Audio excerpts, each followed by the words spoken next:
I'll talk about two concepts, prototypes and tangible business models, which are sort of I think a very interesting way of using interaction design to get an impact on business. And I'll first work with the term prototypes, and then let's do a break and discuss, and then the business at the end. So I'm an engineer, trained as an engineer, but I've also worked a lot with industrial designers, interaction designers, and there you've got to show what you've designed. And what I've designed is pretty boring stuff. I worked with a large manufacturing company in Denmark for about 10 years, and I did black boxes with displays and buttons, and I did professional joysticks for excavators and thermostat thingies, so very industrial products. I also worked with anthropologists, and with anthropologists you've got to say that you've done fieldworks.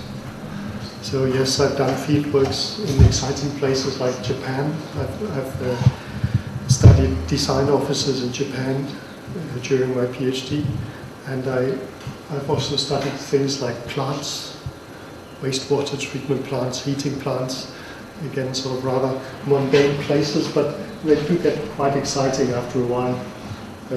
I've worked a lot with video, and I've worked with ways of making sense of field studies. So how to involve other people in finding out what actually goes on.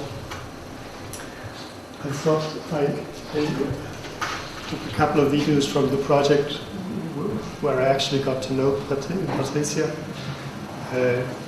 some years ago, 2003, 2004, I don't know. We worked in a project called Body Games with children, which was quite a change for us because we came from this industrial world working with electricians and process operators. Did get to do studies and activities with kids. There's a very early idea about, can you make digital playgrounds? Can you make something that people jump on?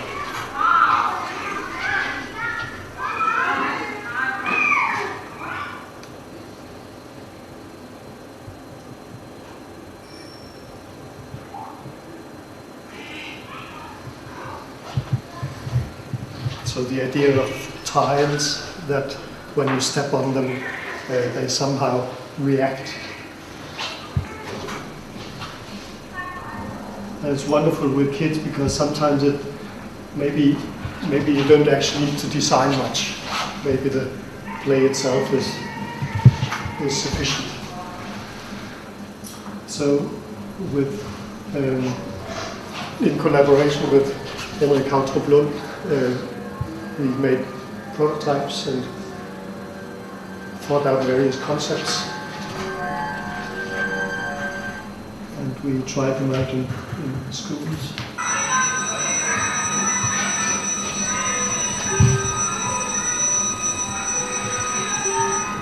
But I know you're much better at these kind of activities. What I found fascinating in that project, there was, if you look at this guy, in a moment he takes away one of the tiles and he goes and plays somewhere else. And what I found fascinating was this discussion between the computer scientists and the anthropologists about what play is, where the computer scientists, they wanted to see the playground as one big computer screen, sort of put on the ground where you are the mouse, and you sort of jump around as a mouse. And they wanted play schemes where you were sort of being attacked by a dragon or whatever. Whereas the anthropologists maintain that free play is about, it doesn't have set rules in the same way. And that's what you can see here, that he can in principle destroy the screen and carry it 1 pixel away and play with 1 pixel. All right, but today I'm managing a research center where we work with what we call participatory innovation. It's a development of participatory design, and in particular we work to integrate a number of disciplines. We've got interaction design, user-centered design as a process. We've got design anthropologists, but we also work with language people who do interaction analysis. We work with marketing people from business, and we work with innovation management from engineering. And we've got a da capo, a theater on board to help make it a bit more fun.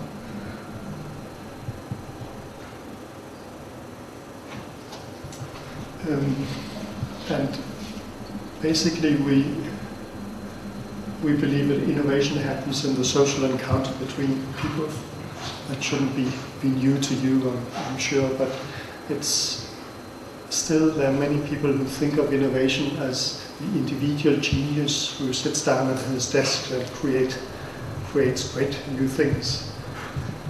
And also innovation happens in the tensions between technology and practice, but also in tensions in organization. You can't expect to do innovation without being harmed or without destruction in a sense.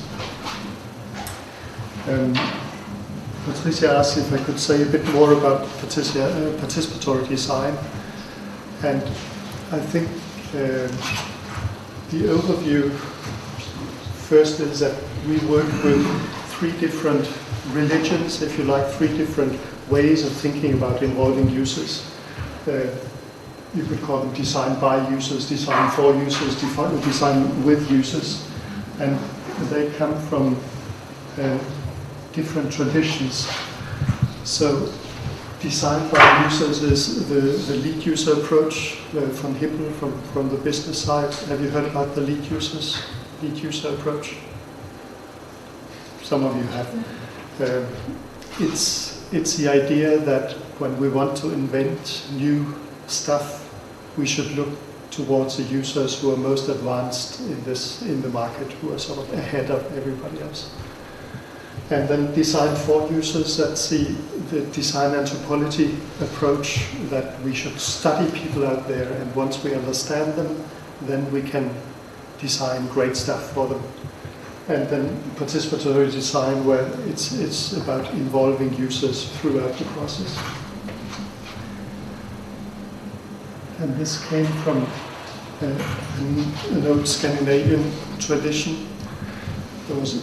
This is a project from Sweden, Lund University, of involving the repair people, the people who repair locomotive engines, in introducing new computer systems. And there was another project in Aarhus, the Utopia project, about new computer systems for typographers, because these people were slowly getting out of work, the people who were very good at breaking up text into sort of very physical lead sets for newspapers. And they were very scared of this future of computers and layout on the screen. Basically, participatory design is an ideology, you could say. That's at least where it started. It was about democratization. Workers should be in control of the technology that they work with. The computer is a tool, it's not a machine to replace people. Tacit knowledge and skills of labor cannot be adequately represented in formal models and abstractions. So it's very difficult to go out and actually describe what people do. And systems design is a political and social process. When I came into that game, that was in the early 90s. we were much more pragmatic about it. This was great ways of finding out what users know and find out what ideas they have. So this was very much about user involvement. And I think that's a way that the history has changed also.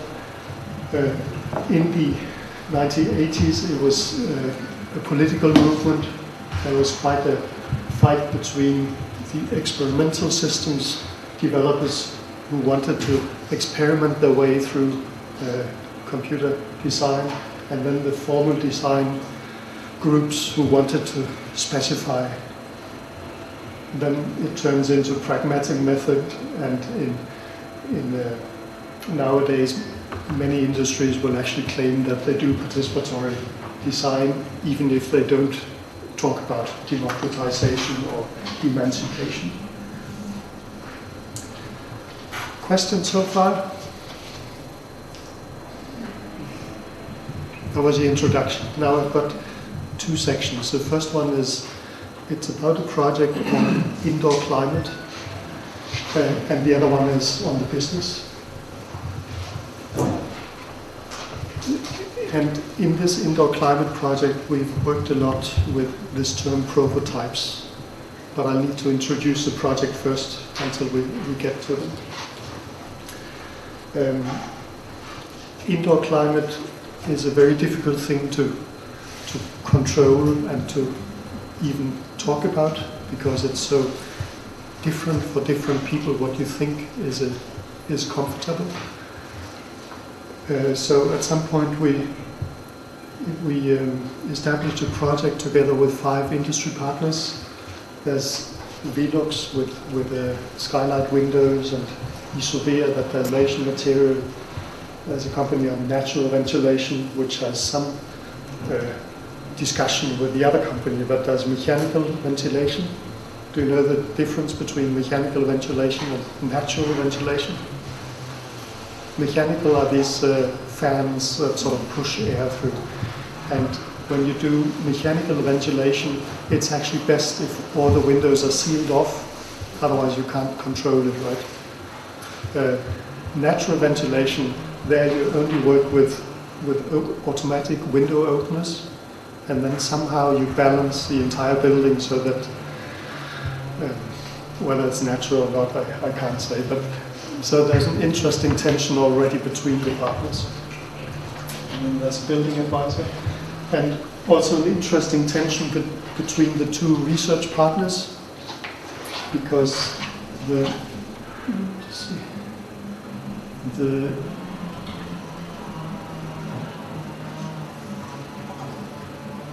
it'll come in a moment.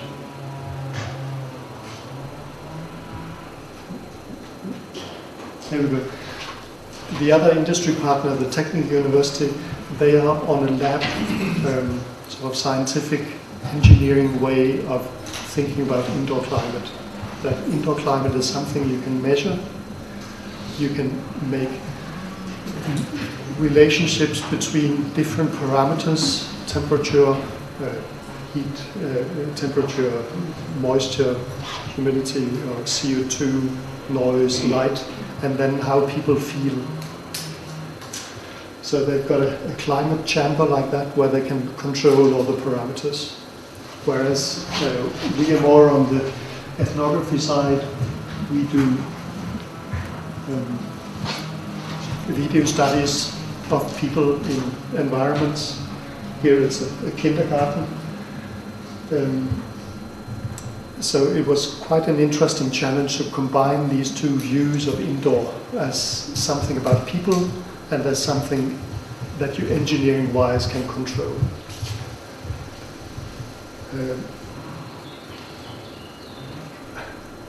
How many of you have done field studies?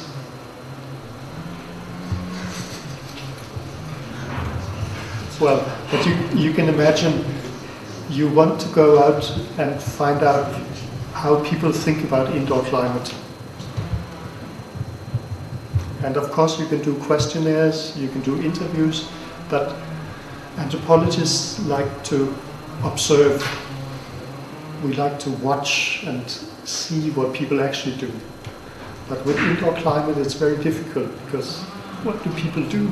Well, they put on a jacket or they open a window, but it's not like work or play. There's nothing happening. So it was quite a challenge. How do you study that thing? So the trick we found was that we tried to get in contact with a couple of families, and with each family we see if we can drive with a parent to work and one of the children to kindergarten, so that we get to study 3 different places: homes, kindergartens, offices. And then we compare with actual measurements. So these people were wearing sensors so that we could actually see what temperature, humidity, CO2, whatever they experienced during the days that we did field studies. Now, for the ones of you who've done field studies, you know that it's a lot of work once you've done the studies to find out what it actually means. And in this case, we came up with a number of propositions, or how shall I say, ideas about what comfort actually means. One of them was indoor climate is what people make. So the idea that indoor climate isn't just there, it's something that people create around them, which created a lot of discussion in the project team, because on the engineering side, it's much easier to control indoor climate if there's no people in the house. Then you can make it perfect, precise, maintain constant temperature or whatever. But if there are people there, they sort of mess up. I mean, they radiate heat and they open windows and change the things, right? So this was an interesting provocation, that indoor climate is something that people make rather than something that engineers control. And there was another one. Comfort is about social relations. That, for instance, in an office building, you can't talk about indoor climate as an individual because it's negotiated between people. So if one says, I feel cold today, then other people will be influenced and say, yes, maybe it is cold, or it's just you're always cold. Or so there are these discussions going on between people. And this really scared the lab researchers, because they were used to putting one person at a time into the lab and measure conditions and ask how they felt. But if they can't trust that it's an individual thing, I mean, do they have to build bigger labs and invite more people in? And how shall people then come out with a response that this temperature is too high or too low?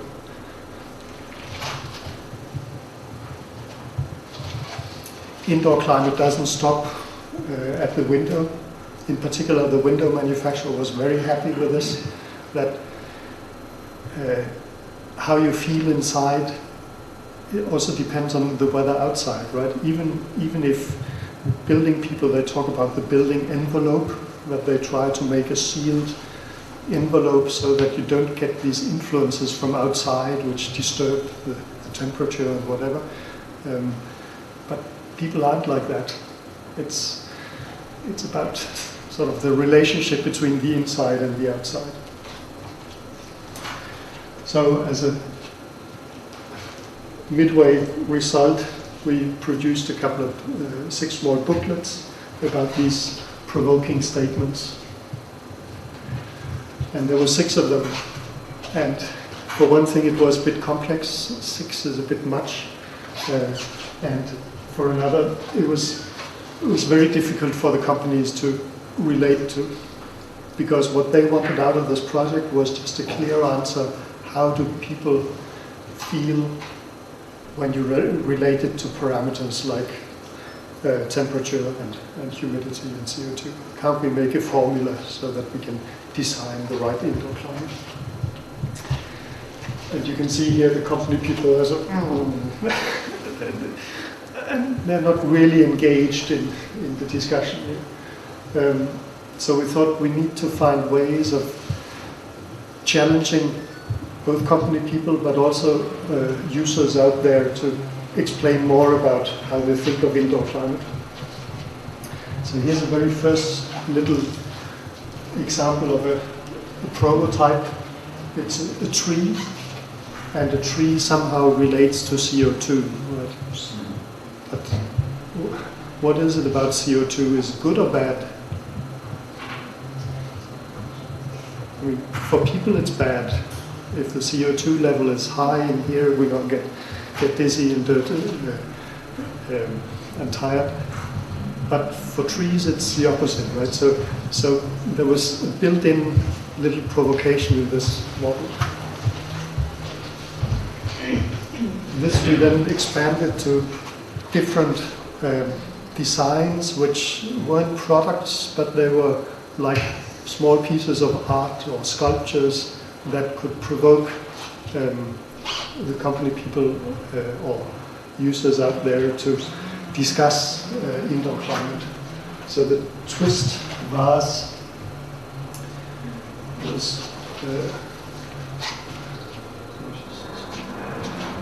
was one that would twist depending on the level of CO2. So if there was too much CO2, it would look all or sort of twisted. But if it was okay, it would look like a vase. And we then gave it out to families for a week at a time and asked them to figure out where they would want to put it and what they would do with it and what kind of discussions that would provoke.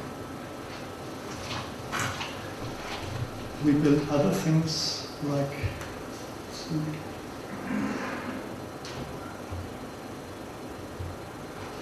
the breathing window, which is a window that in a sense tells you how much it's also about CO2, how if you need to open me or don't.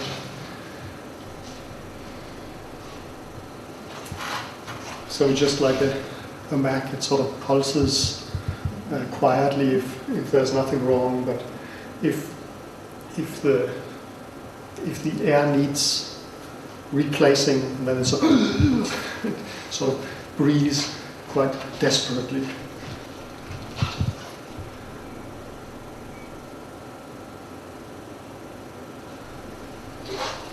There was a sensing lamp because we were working towards, is it possible to give a holistic impression of what indoor climate is like? So the boxes are sensors, wireless sensors that you can place different places in the home, but you don't actually know what they measure. So one is temperature, one is sound, one is light. And they all send their signals to this lamp, which gives a particular light pattern, light color.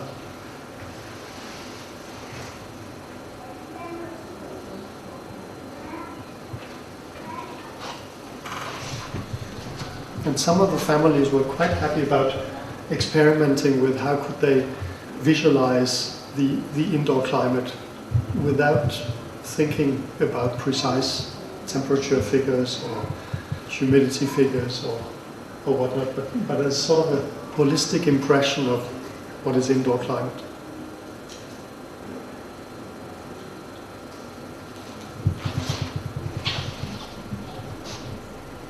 It's a PhD student, Lawrence, actually from Eindhoven, who works with us. Some of them were really far out, so this is a indoor climate claw that you could go to different positions in your home and say, what's the indoor climate like here and what's it like here? And of course the company people, they got really sort of desperate about, we can never sell this. No, it's not a product. It's to talk about does indoor climate locate in different spaces. Sorry, Jaap, which kind of measurement you can have something with a prototype? This one does temperature, humidity, CO2. And it reads it out on the small display. This is that's even more strange. It's a connector where you can feel the temperature of the other person when you sort of put them together. It was this idea that people negotiate what they think about indoor climate. So this is about temperatures and your hand temperature and the other person's hand temperature. He developed the lamp a bit further. So this is he actually called it the sensitive aunt. So someone who is a bit more sensitive towards indoor climate than the rest of us. Again, it provides, I mean, the engineers, they put the duck in there. That wasn't part of the original prototype. But build a frame to show that indoor climate is sort of invisible. It's something inside the frame. And then it has light patterns depending on the indoor climate. And this time he built 5 or 6 of them, and each company had them home in the company for about a month, and they would try them out in different offices. Here it's in an R&D engineering office, and you can see they're very skeptical. They would prefer really numbers. Can't you just tell me the temperature, the humidity in numbers, or at least give me the how do you say, the step function. When does it shift from red to green, at which temperature? But in other places, people were quite happy about the lamps. So in the marketing department, the ones who wrote user guides, they were quite happy about it because it got them to talk about indoor climate in different ways.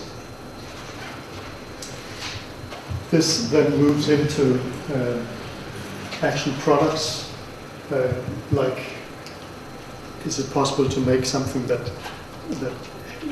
is a climate instrument that helps you understand your indoor climate without being very precise in numbers?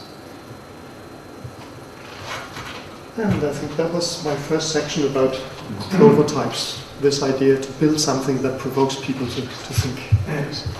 Just a question. How were the concepts produced?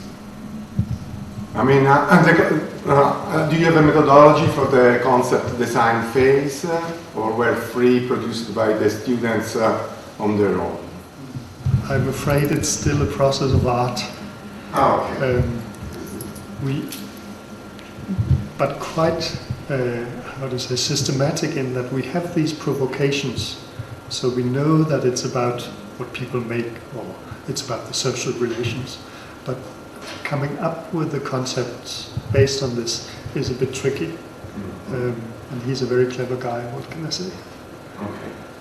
So we got method all the way to the provoking statements. And once we have the thing, we've got methods for how to engage it in the company. But producing the thing, no, not yet. Okay. And I don't know if we will. Okay.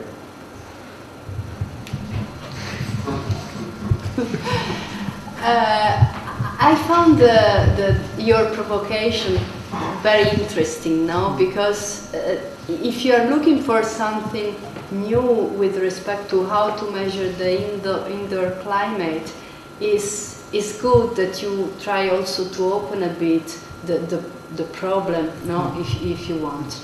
So, but the prototypes that I saw, they address only one or another one of these questions, no? And in particular, I found very interesting the question that was related to the comfort, and comfort is what people make, no? Yes. That's quite interesting. So my question is that most of the research and the design research in this area try to represent in a different way the climate. No? So they try to find different representations of the climate. But a representation is a representation in the sense that if you don't understand the representation, then you don't know, it's likely that you don't like the prototype, and this is one of the reactions that you had. No? I'm thinking also about the work of Hiroshi Ishii at the Media Lab. No? They found interesting representations of data. They work with outdoor climate, basically, but still is a representation. So my question is about to avoid this representational problem, maybe it's important to try also to combine the questions that you had at the very beginning, saying that, okay, we are not going to measure, I mean, the CO2 or humidity or temperature or whatever, but we are trying to combine this data with what people make actually in the place, and then you are justified to find a new representation because we don't have that kind of measurement tool. Yes, you see what I mean? Yeah, it's a very good point. I think what we try with the instrument is just to provide people with a technical side of what the building does, so that they can somehow adjust their own making to what the building thinks. One of the big discussions in the project was about advice, because at least in an engineering sense, lots of people do things wrong in the house. So we dry clothes without opening windows, which means that the moisture increases and it sort of creeps into the walls and insulation and God knows what. And we do many things which the building isn't designed for. And so some of the company partners, they wanted, based on what this thing measured, to give advice. And Lawrence, the PhD student, he was quite quick about it. He put in some dumb advice. He's sure I put in the display and it said, put on sunshades, sunglasses if there was too much light, or try open the window, or sort of things which made people laugh a bit. And in the end, I think they realized that there's no way you technically can give sort of advice only based on measurements. So it turned into, we're working on a little app where people can actually tell more about what they do in the home, and then maybe exchange experience with other people who have similar issues. But it's a tough one because it's not visible and it's so much ingrained in our habits what we do. Okay. Anyone else? You run the risk that I just continue with the next thing.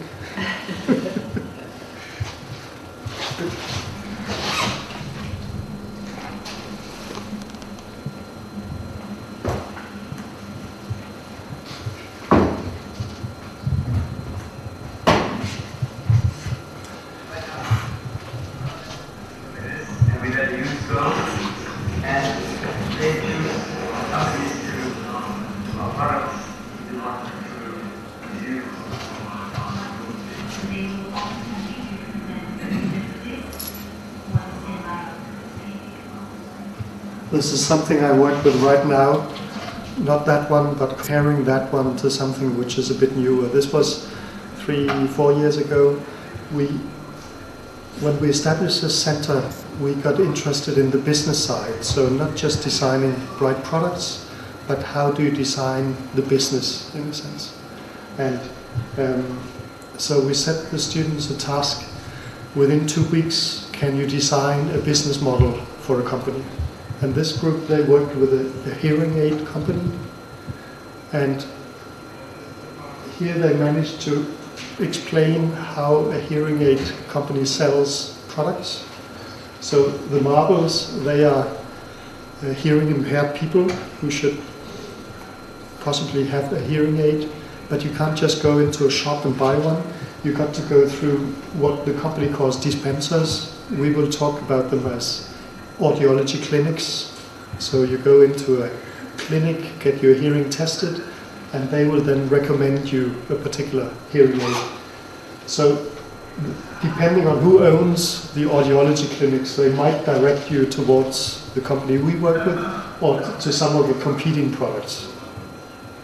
Now, after the audiology clinics, there are other parameters like product features which may also influence your choice.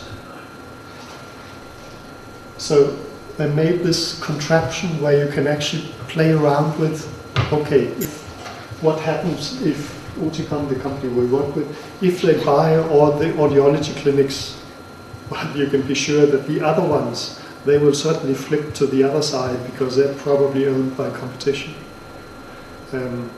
Or what will happen if we make much better products?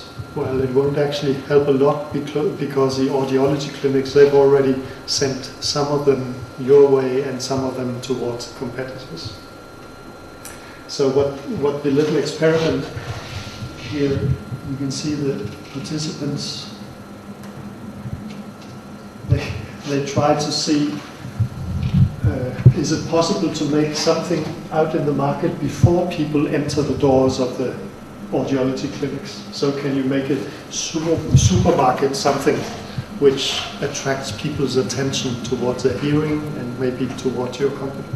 And can you somehow couple one with the other? There was also another experiment, I think. Yeah, this is a, no, right. There we go.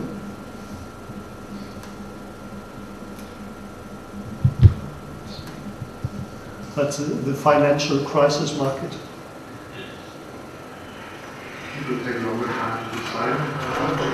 So what happens if there's no...